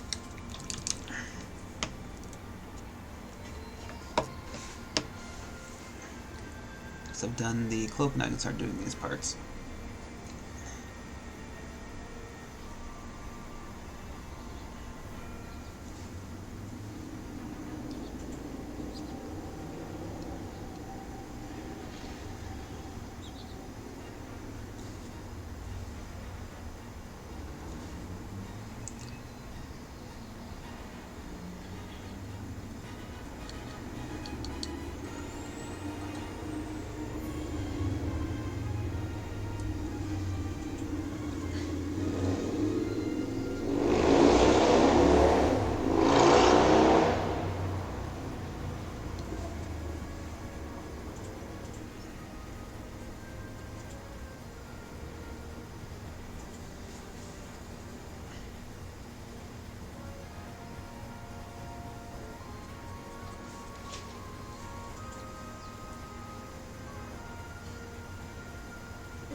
Okay.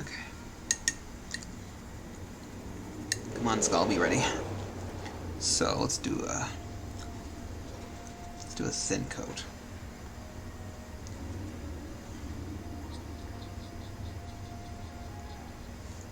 A little too thin there.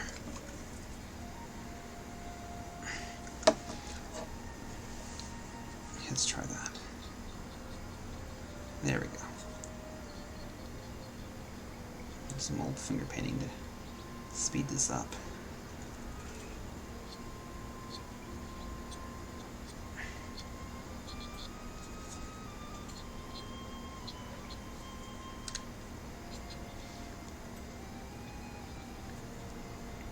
Okay.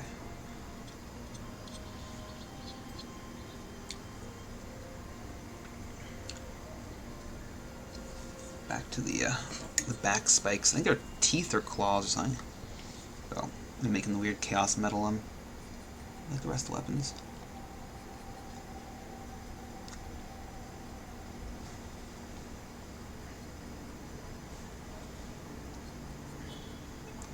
You could be trying to shade it with grays instead of black like I'm doing, but I'm also doing a lazy way. I'll go back with the white and just add in some the edges and stuff like that, because I definitely want to do some edge highlighting for kind of materials like this.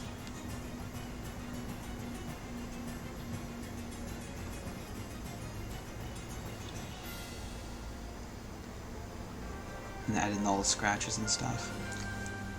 Okay.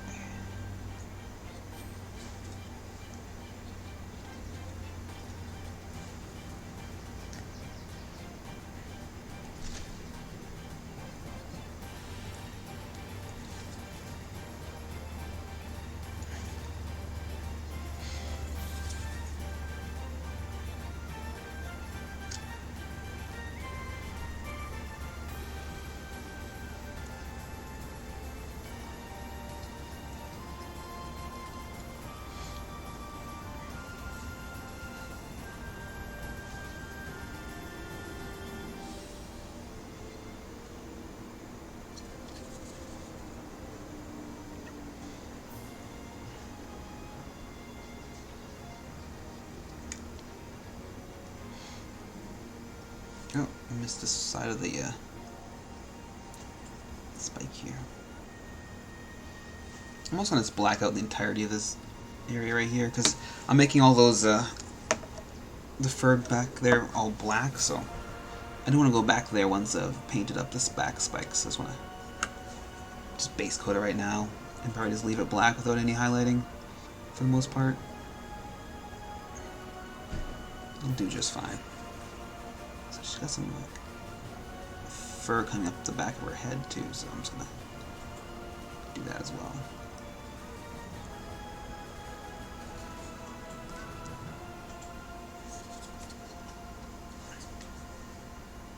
Make sure my fingers are clean and dry before I place them on some painted areas. That finger painting can leave residue on your fingers, which will transfer off your fingers onto paint on your model.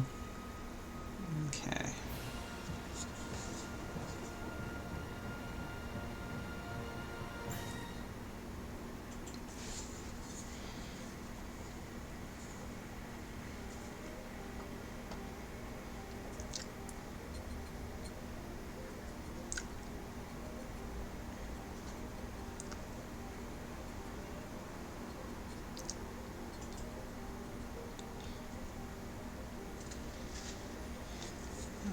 Almost time to add some white.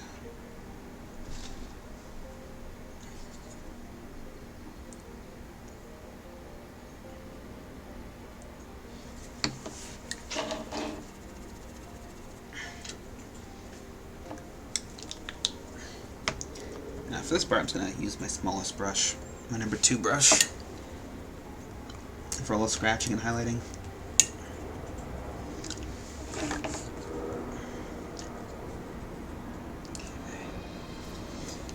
Highlighting. So let's find an edge and go for it.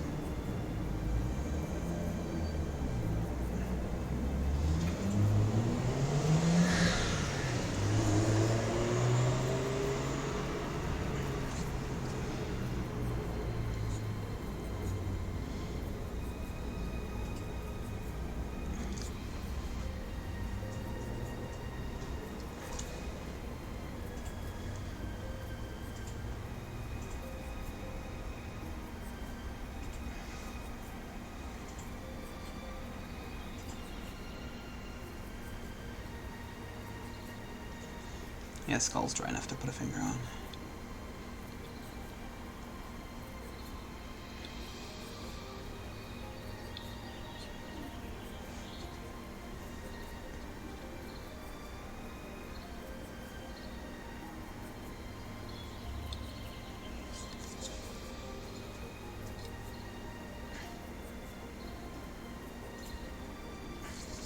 So my paintbrush kind of has a bit of a hook to it, if I can see it like that.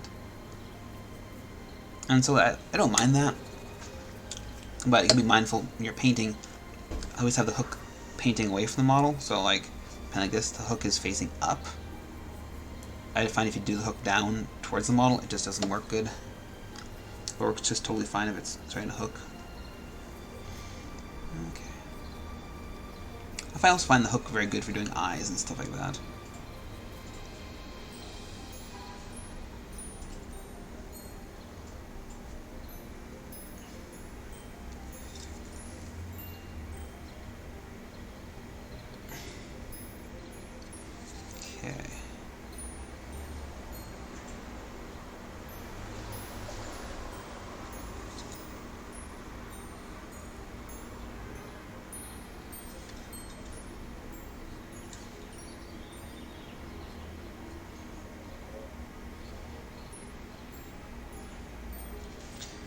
So that's pretty much all the edge highlighting, I think, for the... Oh, never mind.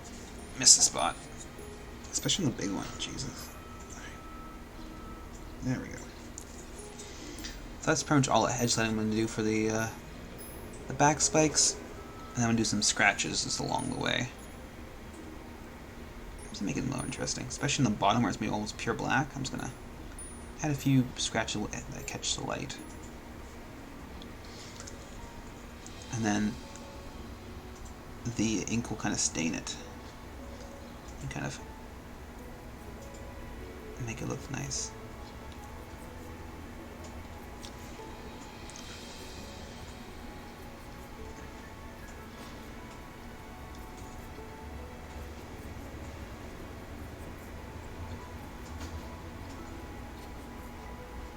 Okay. Those are basically done. Or not, well, until I start adding the stain on ink.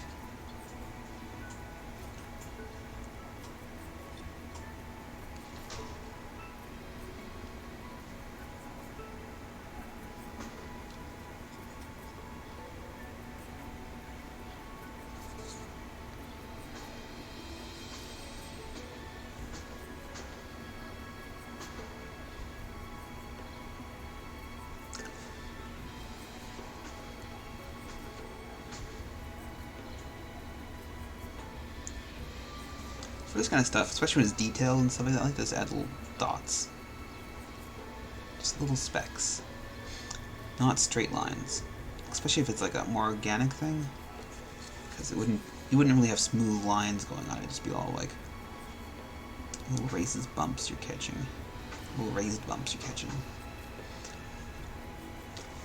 Or streaks, for example, like the beak area. You can do streaks like this, going along with the model. Like the beak has a bit of a grain, and then the tip of the beak, it normally catches light, so I'm just gonna a bit of highlighting there.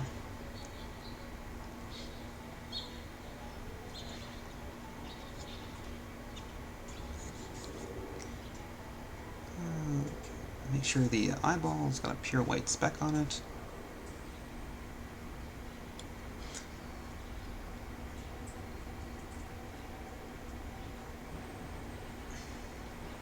You're doing specks, make sure they're kind of like asymmetrical, so not all the same size. I'm pretty terrible at doing symmetrical everything, so it's my failing. Okay. Now doing turquoise ink. Trick is to start and just do very thin layers. The inks for private press are not like wash, which you can kind of like splash on and just like get it everywhere. This will stain very easily, so, and it's very strong. So just start doing tiny little touches, then just to work your way. Be very delicate, especially if you don't want this, because it's very thin, it might splash. And if it splashes onto your model, just... you don't want that. It can ruin parts very easily, so just very thin, so very little on your brush, so it doesn't pool when you're painting it too. You just want to build up the layers, not have it pool.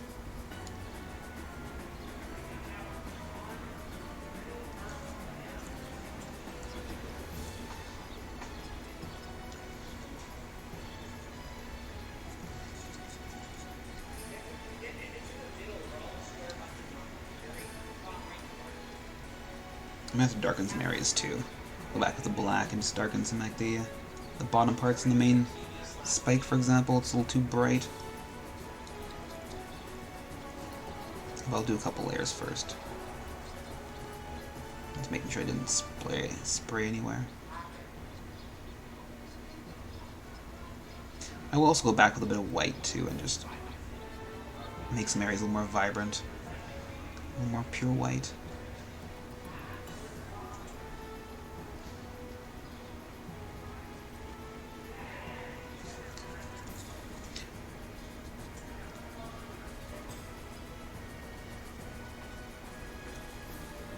It doesn't look great on the first coat, I gotta say. It needs 2 to 3 coats.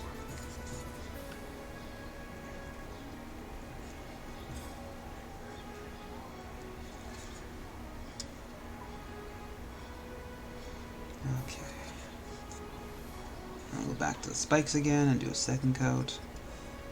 So, make it much more vibrant looking. And this is what I'm looking for right here.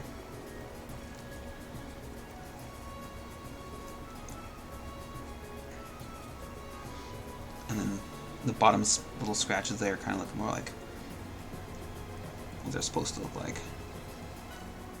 Not too bright, but you know, still noticeable.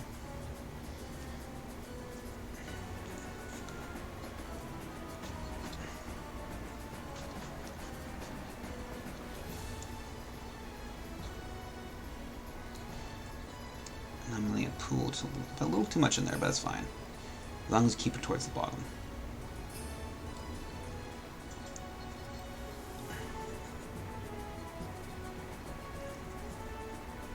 Yeah, it pooled a little too high there, so I'm going to remove it before it dries. Or leaves any kind of like bathtub stains. Leave any of the hard edges I don't want.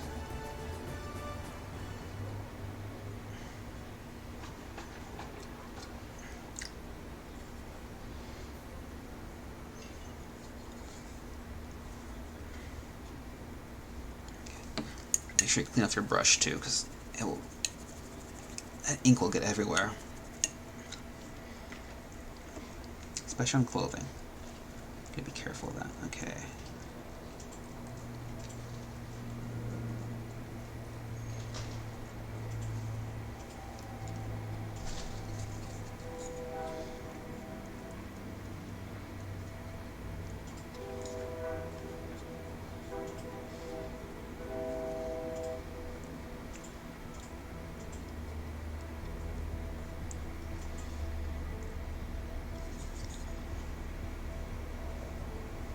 This is around the stage where I like to go back with a bit of white and just reclaim some areas.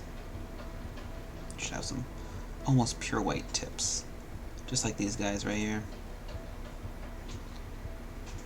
You can also add a bit of like, go back and add some white spots in like the, where the damage is, for example.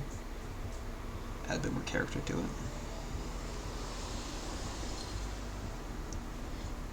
Yeah, these back spikes turned a lot better than I thought they would.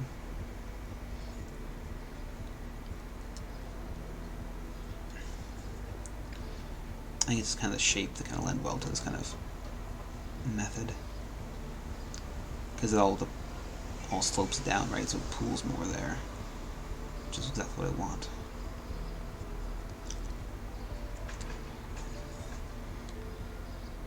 Sometimes you're fighting against the model, like for example, when I was doing this axe, like I was fighting against the model like around there and like there and stuff like that. So the paint wanted to pool over here. I didn't want that. So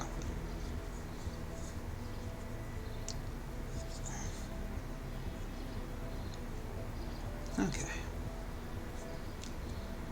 Let's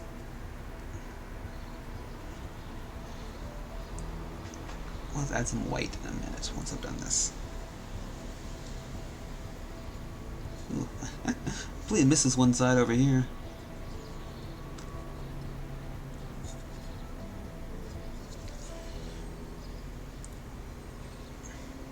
Okay.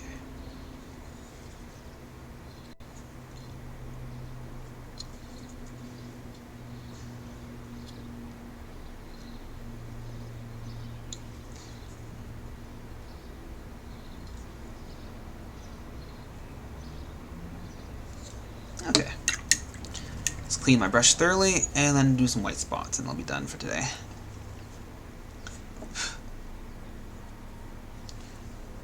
Don't want to put the white spots in any kind of areas where it's like still wet because it'll just basically destroy what you've done.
And then a little bit of a white speck right here where the damage is. Just in the edge. That'll help add some character to it.